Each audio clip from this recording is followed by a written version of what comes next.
is an emergency, and we have an obligation to act to stop it. I'm proud of Multnomah County's values and commitment around equality. By passing a ceasefire resolution, you can leverage these values for a global good. Each action on ceasefire builds on the next. Just yesterday, Chicago joined about 50 other localities that have passed ceasefire resolutions. The Council on Islamic Organizations of Greater Chicago said, quote, "This sends a resounding message to political leaders across the nation that respect for innocent human life is a guiding moral principle for civilized societies," end quote. Local resolutions confirm what the polls show, that well over 60% of Democratic voters want a ceasefire. We need all levels of leadership to publicly support senators such as Jeff Merkley in calling for ceasefire and aid delivery. Last week, the International Court of Justice declared that there is plausible evidence that Israel is committing genocide in Gaza, and that they must take all measures to cease these acts. But in the days that followed that ruling, Israel has continued bombing civilians, hospitals, and aid workers. And they have continued to restrict entry of humanitarian aid. Our community here is broken in grief. On the local level, there is a connection between billions of US dollars spent on funding Israel's military and the chronic lack of funds to meet vital human needs locally. Please, we need a ceasefire now to fund our local services and the crises in this county. Thank you.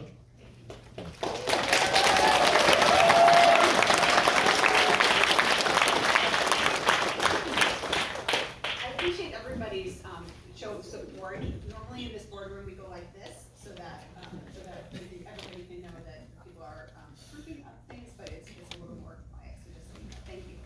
Good morning. My name is Alexandria Salim. I am a Palestinian American born in diaspora here in Portland, where my family has built our lives and community. I am here representing 4 generations of my family displaced from our home village in Palestine since 1948, my 2 children being the youngest. I am here today to emphasize the deep local repercussions of this global issue that it has had on our Portland and Palestinian communities especially, and to call upon Multnomah County to support the thousands of your constituents urging you to support an immediate and permanent ceasefire and the entry of urgent humanitarian aid into Gaza. Every day that the massive bombardments continue, our families are dying. Gazans are being denied the very basic essentials of life, leading to more unimaginable horrors of suffering from hunger, dehydration, and disease.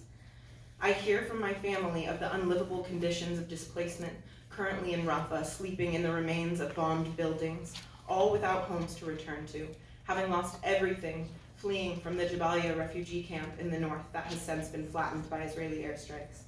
As Palestinians, it is painfully clear that every day without a ceasefire, there is unprecedented loss for our communities in Multnomah County and globally.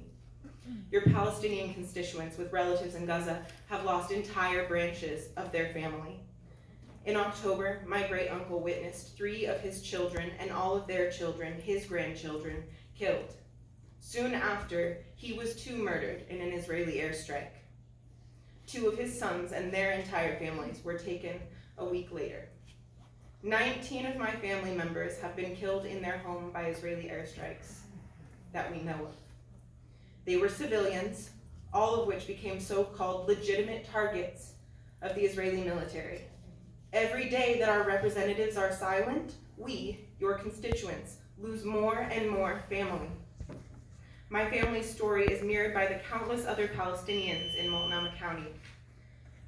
Now is the moment where we ask you to speak out and join the other 50 local governments who have called for an immediate ceasefire. Do your part to introduce a ceasefire resolution now. Thank you. Yeah. Good morning. Thank you, Commissioners. I'm Reverend Ron Werner Jr. I'm a Lutheran pastor and community organizer here in Portland. I'm here today alongside people of faith and courageous love throughout Oregon who ask you to call for an immediate and permanent ceasefire in Gaza. My eyes were opened to the occupation in 2015 upon an interfaith delegation alongside Jews, Muslims, Christians, and a woman who was a part of the Sikh tradition spending time with the people of Palestine and Israel. I remember meeting a boy who every day would pack his stuffed animals and bring them with him in his backpack to school because he was afraid his home would not be there when he got home. It's an image that has been seared in my mind as I tuck my own 10-year-old daughter in at night and line up her stuffies just so, in order for her to take a deep breath and fall asleep. That ritual, that bedtime ritual, has taken on new meaning since October, as countless children and parents have lost life in Gaza. My colleague, Palestinian Lutheran pastor Munther Isaac, says this: "We will rise, we will stand up again from the midst of destruction, as we have always done as Palestinians. But for those who are complicit, I feel sorry for you. Will you ever recover from this?" I wonder the same. How will we recover if we remain silent? If we continue to let our tax dollars fund this disproportionate response? How will we solve the biggest challenges closer to home, violence in our own streets, if we have no words to speak to the 27,000 people, many of whom are children, who have lost their lives in Gaza? Rabbi Abraham Joshua Heschel, who marched with King in Selma, said, "Words build worlds." We're under no illusion that words like ceasefire mean abracadabra or hocus pocus and all of the problems go away when we say them. But I am convinced, as Rabbi Heschel was, that words do build worlds. It's a call forward. Words can stop bombs and disproportionate violence, giving a chance for us to find a pathway forward.